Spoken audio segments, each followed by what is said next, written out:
Good morning, Fruitport Middle School. I know this morning we talked about guest teachers and just want to go over with you what it looks like and sounds like when we have guest teachers in our building, as our behavior and student recovery referrals have increased significantly with guest teachers.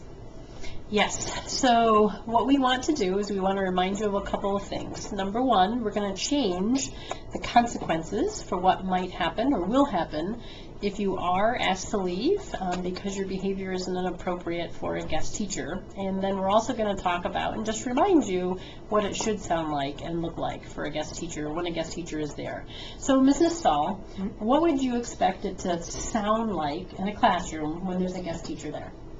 Well, when I would walk in, if there were a guest teacher, I would expect that students are participating, that they are following the directions of the adult, and that there are hands being raised and respectful questions if there are questions or clarification that's needed. Okay, so you would see a lot of kids raising hands if they were getting an assignment and they weren't sure what they were supposed to do. They'd be raising their hands and asking that question. Yes. Yep.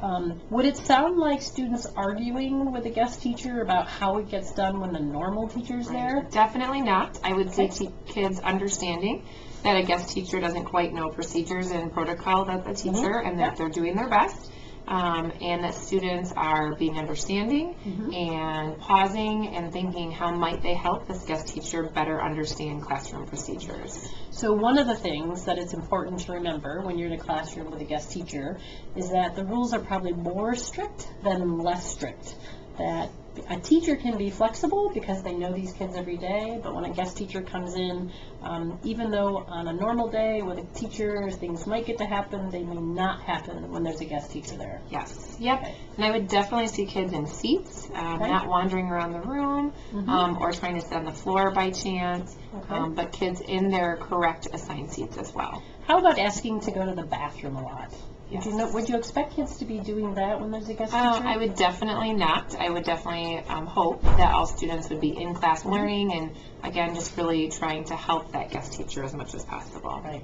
So kind of like going above and beyond and like being on their absolute best, given that their normal teacher isn't there for that day. Yep, exactly.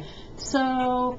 So ladies and gentlemen, just remember that what it sounds like and looks like when there's a guest teacher is that not only are you following the 5 standards of behavior that you would normally follow when with your regular classroom teacher, but you may also actually have to be even more patient, more kind, helpful, as Mrs. Stahl said, and accepting that maybe that guest teacher may have to ask you to do something that's maybe tighter, stricter than the normal classroom teacher, because, Mrs. Stahl, what do kids like to do when there's a guest teacher? Do they like to follow the rules, or do they like to kind of bend them? Oh, definitely bend them and try and figure out ways they can get around the guest teacher.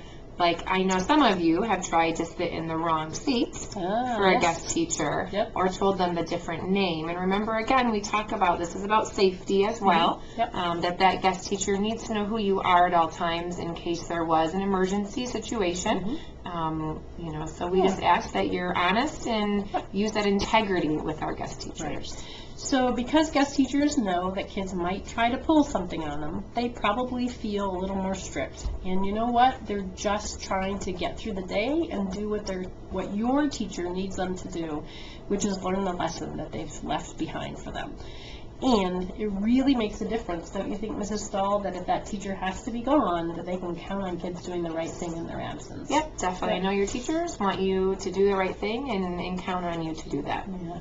So we've been talking about what we might change up for students who are sent down to the student recovery room because of a guest teacher. Can you explain that to kids? Sure. So if you are sent down to student recovery, different than before, we are going to ask that you are going to call your parents. So when you get down there, we're going to debrief with you about why you're there, and then you are going to actually get on the phone, call, hey mom, just want to let you know I was sent down to student recovery by a guest teacher for not doing the right thing.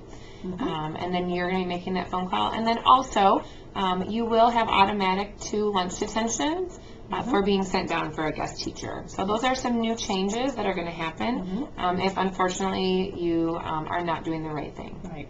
So it's not going to be a phone call in which you get to explain to your mom or dad or grandma and grandpa why you were misbehaving for the guest teacher. It's going to be saying, I was not following what I was supposed to be doing with a guest teacher, and I am now going to have lunch detentions. So ladies and gentlemen, we know you can do it. You do it every day for the other adults in the building, and we just need you to do the same thing every single day, no matter who is in that classroom working with you. Yep. We know you can do it. We know you can do it. Go team. Use your integrity. And with that, we're out.